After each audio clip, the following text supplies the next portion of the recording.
ndakaita almost 7 days or 2 weeks ndichiroteka nyoka ichiuya, asi nyoka yaipinda mukanwa. Zvandirotaura zvika vanhu vanogona kunditi munhu uyu akuwedzera uyu, but zvinhu zviri kuitika ende zvinhu zvandakaexperience nini. Ndichirota nyoka ichiuya iye ari mumashure, handitika nyoka iyi ndaifuma ndakashama ndakadai, izvi zvairwadza, izvi zvangu zvese izvi zvairwadza wai.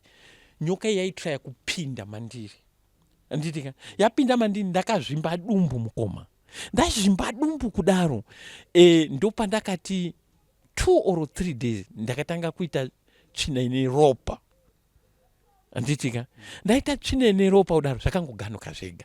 Asi kubva ipapo manje mudumbu mangu makatanga kurira, hakuna zvekutamba. Mudumbu mangu mukarira, uyu makanyarara, mudzimai wangu makanyarara, handitika makanyarara kudaro. Ndikatanga kufambwa ndakuti marwa meso maprivate parts ndakuye mudumbu mangu makutanga handichadi kunyatsa kudya, ndakutosema kana zvanamunya zvezvandichatodi, ndakuti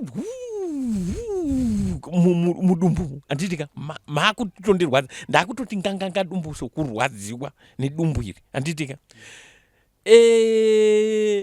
zvikada kuti serere mbichana mudzimai atoona kumanguva dzake, atoona ende oni yacho haisi oni inonzi ndinowaridza pepa pamubhedha kana kuti paanenge akarara, because haazokwanisi kana kufamba, handitika ndinowaridza pepa ndomuisa mapamba, inini ndomuisa mapamba, ndomusungirira mapepa kudai, ropa rojenga ndobvisa mapamba. Ndichibuyeoni ndakataurira kune wedzinza kuti mwana wevanhu anofa tinopara ngozi, uyai tifambire, zvinhu izvi ndo zviripo. For these and more stories, tune into Zim News Bit TV with Robert Tafumani.